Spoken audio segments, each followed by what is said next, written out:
سلام، امیدوارم خوب باشید. خوش اومدید به یک اپیزود میان هفته‌ای دیگه با من. امروز راستش بخواین من مهمان دارم. امی جان قراره بیاد. در واقع ما امروز قراره که یک اپیزود دیگری رو ضبط بکنیم با حضور امی جان.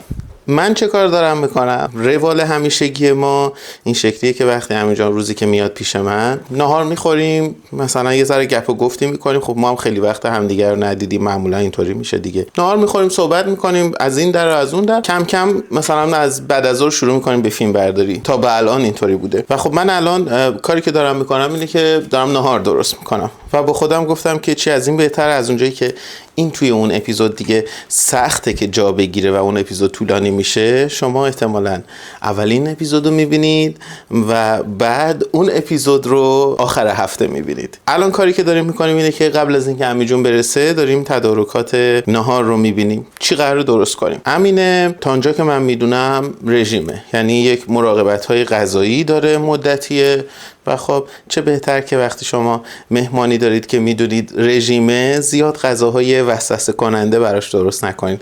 این چیزی که من فکر میکنم. نمیدونم، گاهی خودم وقتی رژیم میگرفتم، منم تجربه 1300 بار رژیم دارم، همه دارن. منم زمانهایی که رژیم میگرفتم معمولا با خودم اینطوری بودم که روزایی که میرم مهمونی روزی بودش که به خودم استراحت میدادم. یعنی اینطوری بودم توقع داشتم غذای خونه میزبانم رژیمی نباشه. اون یه روز دیگه منم قرار نیست غذای خیلی رژیمی درست کنم، اما یک ملاحظاتی توش دارم. چون میدونم رژیم میگیره، چون مراقبت‌های غذایی داره، تو فکرم این بودش که غذایی درست خواهم کرد که خیلی هم در واقع پرکالری نباشه. حالا بعد از این توضیحات میخوایم کباب تابعی درست کنیم. کباب تابعی با مرغ، البته یکی از اون غذاهای خیلی سریعه که واقعا جزء رژیم غذایی خودمه. خیلی غذای راحتیه برام، به خاطر اینکه موادشو معمولا هر ماه یه حجم زیادی درست میکنم. مثلا 2-3 کیلو مرغ رو، مواد کباب تابعیش رو درست میکنم و معمولا هم مرغ، به خاطر اینکه سبکتره برای من، غذای سبکتریه. هم میتونید توی فر درست بکنید، هم میتونید روی اجاق گاز درستش بکنید. در کنارش چه خواهیم داشت الان بهتون میگم. دارم براش گیشنیز پاک میکنم و میخوام سریع از این مرحله عبور کنیم. راستش رو بخوام یه ذره دیرم شده طبق معمول، با اینکه از صبح زود بیدار شدم، ولی تا به کارهای دیگه رسیدم دیگه الان واقعا دیر شده. خب این از گشنیزمون. به گشنیز نیاز داریم، یه مقداری هم جعفری میخوایم که جلوتر بهتون میگم. خب من برم اینا رو بشورم و برگردم بهتون مواد اولیه رو توضیح بدم.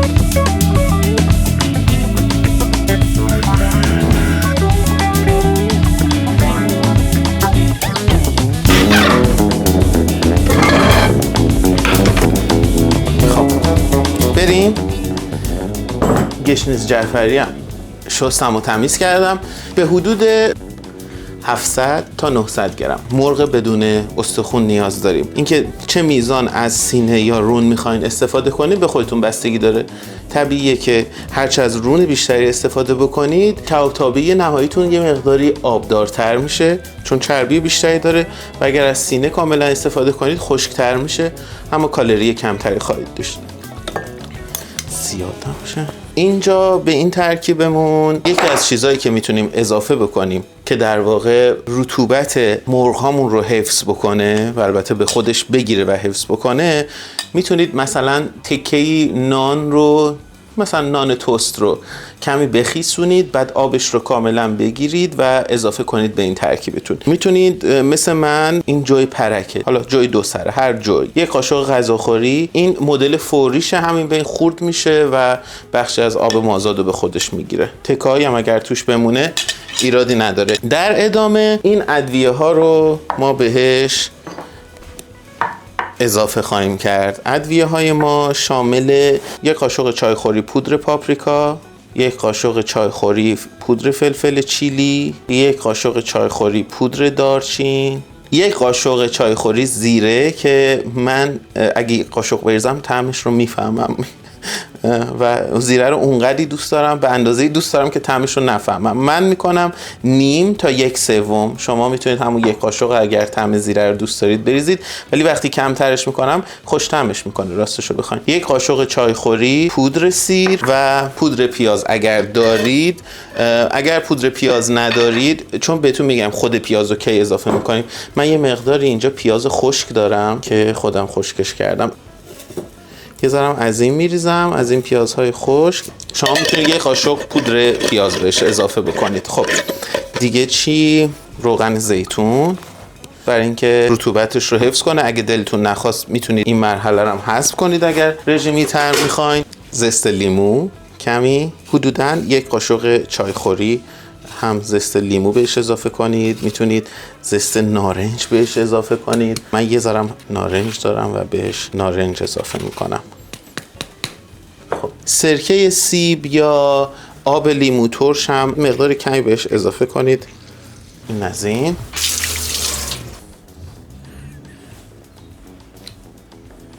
خب یه ذرم فلفل سیاه، حدوداً 1/2 قاشق چایخوری. حجمش احساس میکنم زیاده.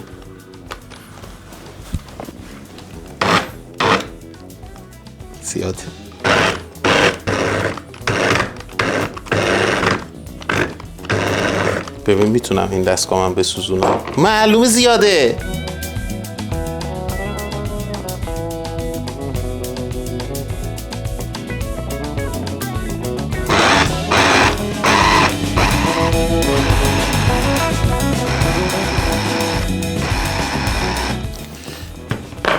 میخواستم یه ذره جلوتر، منظورم مدتی بعد، باتون سوسیس کالباس درست کنم. خیلی وقت میخوام این کار رو بکنم و روی این بچه حساب کردم، اشتباه کردم. بیا اینجا زیفیان باطل یه وعده.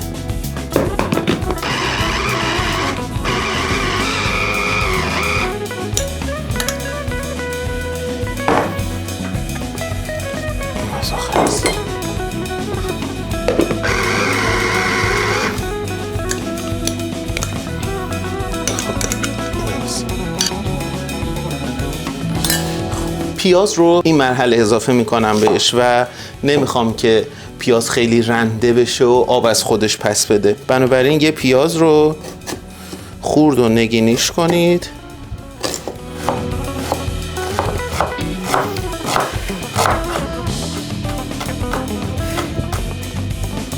یه پیازچه، یه ذره گیشنیز، یه ذره جعفری، اندازه بخوام بهتون بگم مثلا 1 قاشق غذاخوری خرد شدهش جعفری.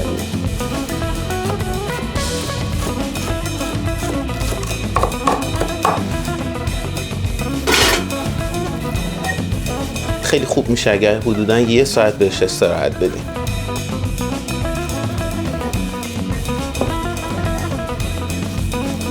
خیلی خوب حل. این از این بذاریمش اینجا. همین.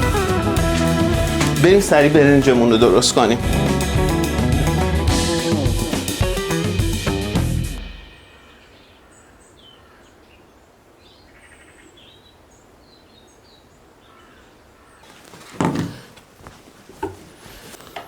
خب بچه‌ها بریم برای برنجمون. یه کاری که معمولا میکنم تو اینجور مواقع، توی فریزر ظرفای انقدی همیشه دارم یه سری سبزیجات خرد شده برای 2-3 هفته آینده. مثلا اینا هم تازه از فریزر درآوردم، نخود فرنگی و هویج خرد شده است. خودم که وقتی درست میکنم، برنج که داره تو پلو پز، معمولا هم برای پلو پزه، باز میکنم برمیگردم تو پلو، هیچ کار. ولی امروز که مهمون داریم، کاری که میکنم با این همه توی همون پلو پزمو روشن میکنم. الان انگار که تبلیغ پلو پزه. خب یه دونه پیاز قرمز خورد کردم. این پیاز قرمزمو اضافه میکنم توش، اجازه میدم گرم بشه.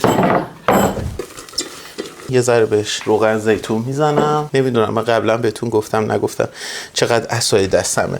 من فکر میکنم میتونم بگم، تبلیغ نیست واقعا، ولی تجربه فکر میکنم 2 ساله من از این پلوپز پارس خزر که دیگه همه میشناسنش، خیلی تجربه خوشایندی، واقعا کارمو راه انداخت. مثلا این مدلاش یه سری مدل داده که گرم کن داره، شما میتونید برنجتون رو بذارید بپزه و مثلا تا 4 ساعت بعدش برنجتون رو گرم نگه می‌داره. اینش هم خیلی خوبه، همزمان آرام پزم هست. یه چیز نکته‌ای که به نظرم منفیه، دقت در جزئیات کمه.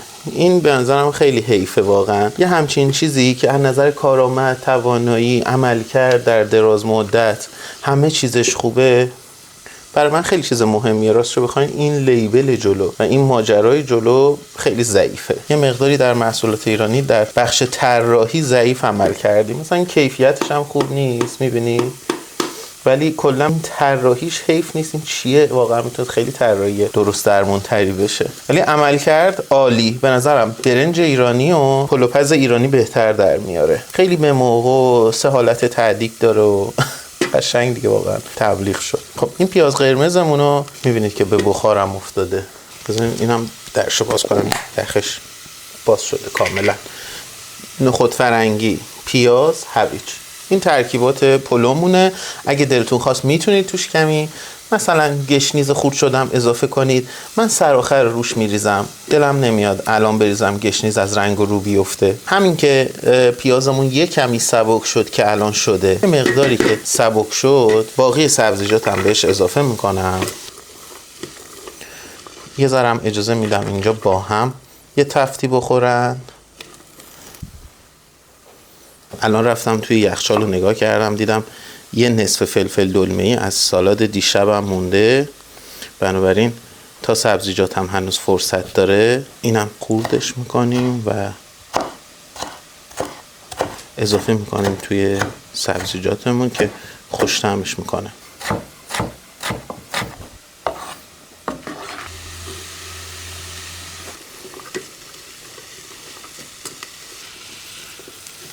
خیلی خوب، این تا اینجا. حالا من برنج رو بهش اضافه میکنم. تا این مرحله بسته دیگه. یکم زیروش کنیم، مطمئنشم اندازش رو. چقدر خوشگله. خب اینجا شما تو این مرحله اگه دلتون میخواد میتونید بهش آب مرغ اضافه کنید. یکی از کارهایی که من امروز میکنم همینه، بهش کمی آب مرغ اضافه میکنم، ولی آب خالی هم میتونید اضافه کنید. یعنی مهم، میتونید عصاره هم اگه دلتون میخواد بهش اضافه کنید. این بس. من یه مقداری همین استاک مرغ دارم که اونو الان بهش اضافه میکنم.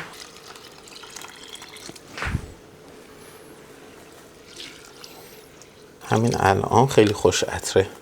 بسیار خوب، درشو میذارم دیگه، برای خودش آبش رو جوش بیار و بپزه. درش کجاست؟ درش نیست. خب چی کار میخوام بکنم؟ یه کاری میخوام بکنم که باز راستش بخوایم برای یک بخشی، فقط برای اینکه نشونتون بدم، این کباب تابعی مرغ خیلی خیلی مستعده که خشک بشه، بنابراین اینو بهتون نشون میدم. برای همش ما این کارو نمی کنیم. اول یه ذره گیشنیز خورد کنم، یه مقداری کره رو بریزین توی یه ظرفی، گیشنیز، یه کمی گیشنیز بهش اضافه کنید دیگه، یه 2 قاشق زعفرون، حالا 2-3 قاشق منظورمه دیگه، خیلی کمم زست لیمو. این قراره اول با هم ترکیبش کنیم، بعد یه جوری بذارین اول ببینم.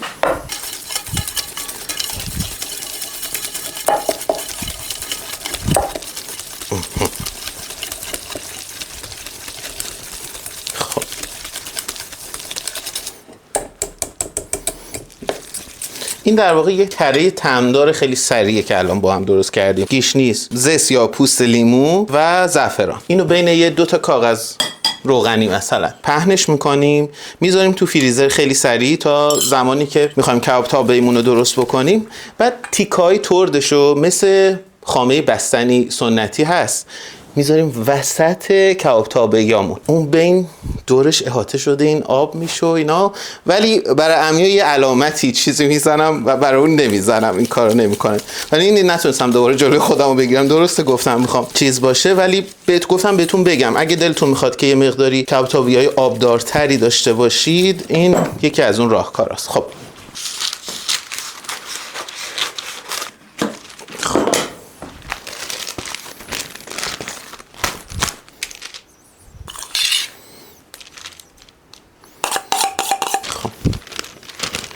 اینو برمیگردونم.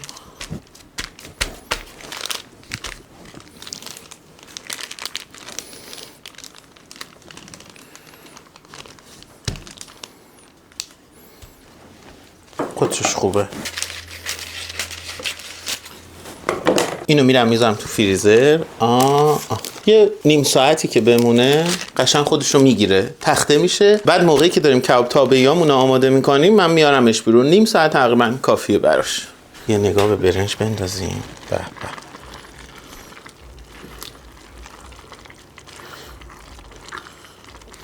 یکی دو بار تا مرحله که هنوز آبش خیلی خوش نشده همش میزنم که تراکم مناسبی داشته باشه اون سبزیجات توش. بعد که دیگه خوش شد هم زدن نمیخواد. اصلا معمولا هم زدن تو پلوپز که نمیخواد به خاطر یک نواختیش. خیلی خب من یه چای دم کنم تا امی جون برسه، بعد بهتون برمیگردم باقی کارامون رو انجام میدیم. امی جون هم دیگه تا اون موقع میاد.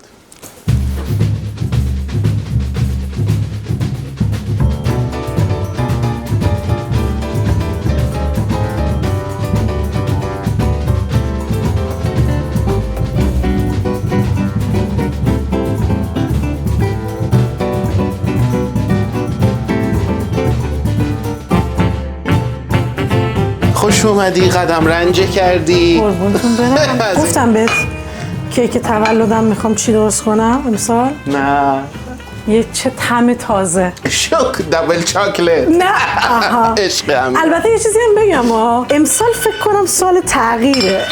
آره دیگه معیارام دیگه عوض شده ازم. یه خودی دبل چاکلت درست نه ولی یه چیزی خیلی وقت تو فکر اینم که لوندر و لیمون. تو زیابری دیدم یه دونه از این مغازه‌های چیزای وگن و اینا دارن. آها وگن. کنجکاو شدم رفتم دیدم که لوندر داره تو این رسیپیایی که پیدا کردم. لوندر خوش دیگه از. آره دیگه استخوان خوش. آره. من بازش نکردم، گفتم بذار همون موقع استفاده که میخوام بکنم باز کنم. چون که نخواستم که عطر و ایناش بره. بعد تو رسیپی نوشته بود که حواستون باشه لوندر 2 مدله، مخصوص مثلا صابون و شامپو اینا نباشه. سلام علیکم. حال شما؟ خوش اومدی. بچه من اومدم مهمونی. نه بابا مهمانی کاریه. خب بچه نگاه کنین این کره ما حسابی صفر شده. تابه گریلم گذاشتم. همینجون ما تو بعضیا برای اینکه ذره مرطوب تر بشه میخوام کره بذاریم. برای شما نذارم. امی که می آورد کره برای همه دیدی که آوردند کره برای امی. بذارم. بذار بابا یه روز زندگی اومدم مهمونی هم مثلا. آفرین. رژیم خونه. خب اینه بچه ها من یکم بعد ما بچه های دهه 60 ما چجوری بزرگ شدیم تو گشنت نیست وگرنه سنگم میخوری. فکر کردم میخوای بگی ما هر هفته رژیم گرفتیم ول کردیم. مینام اینجوری بود که مثلا اگر که انقدر گشنت نیست که نهار بخوری پس حتما برای هله هوله بعد از ظهرم گشنه نیستی. تا شام خبری از این وا جریمه ای بود. به خاطر همین رابطه‌ام با غذا بده. مادرم از غذا به عنوان تنبیه استفاده می‌کرد. الان مینا میگه عجب گیری افتادیم ما. عجب. من همچین مادر ظالمی بودم. عجب. خب نه من غریبم. من غریبم. مینا یه جوری با آدم میگه آدم خجالت میکشه نالیدن. چه خبر همینجور؟ سلامتی. خوبی؟ چقدر کوفته هاتون قرتیه، کباب تابه‌هاتون قرتیه. بچه‌ها اینجوری می‌بینین؟ بچه‌ها شما نمیدونین ما امروز 10 تا اسم این دادیم. کباب تابه‌ای، کوفته، آره. کتلت. کوفته هم میگن آخه لبنانی‌ها اصلا به همینم کوفته میگن. ولی خیلی ایده بامزه‌ایه. ببین هر چیزی که بتونه یه غذای ساده رو که غذاییه که موقعی که آدم مثلا میخواد سریع یه چیز خوشمزه آماده کنه درست کنه به یه لول دیگه ای ببره، به نظر من باید ازش استقبال کرد. الان این به نظر من واقعا کباب تابعی رو به یک لول دیگه ای برده.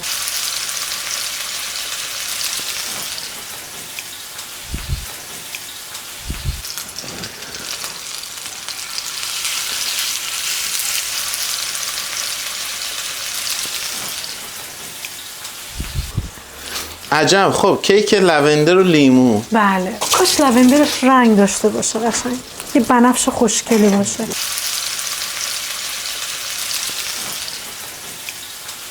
و امسال هم میخوام که کادوی تولد به خودم کلاس شنا هدیه بدم. آفرین. میخوام برم کلاس شنا.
پلو.